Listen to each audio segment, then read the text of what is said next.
কহিনুৰ থিয়েটাৰৰ অহাকালিৰ নিবেদন চম্পক শৰ্মাৰ ৰচিত তপন লহকৰৰ পৰিচালিত ব্যয়বহুল নাট দ্ৰৌপদীৰ বস্ত্ৰহৰণ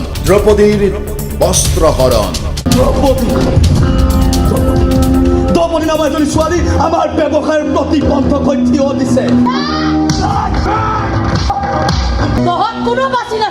দ্ৰৌপদী প্ৰতিবাদী কণ্ঠ কেনেকৈ বন্ধ কৰিব লাগে মই ছাজেষ্ট কৰিম।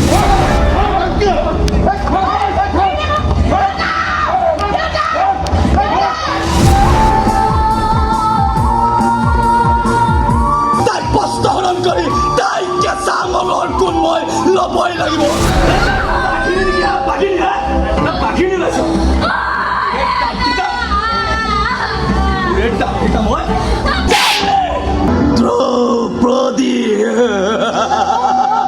হস্তিনাপুৰৰ ৰাজসভাত কিন্তু দ্ৰৌপদী উলংঘ হোৱা নাছিল, কিন্তু মোৰাই ৰাজসভাত মোৰাই পান্থকুঠাত মই কিন্তু উলংঘ হ'ব লাগিব।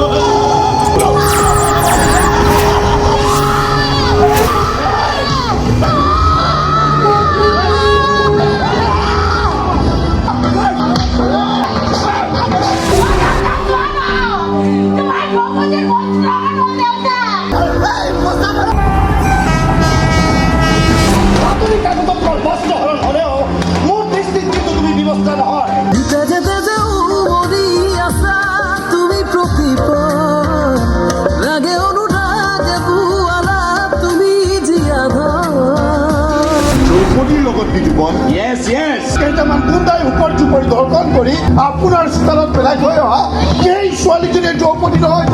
বন্ধ কৰা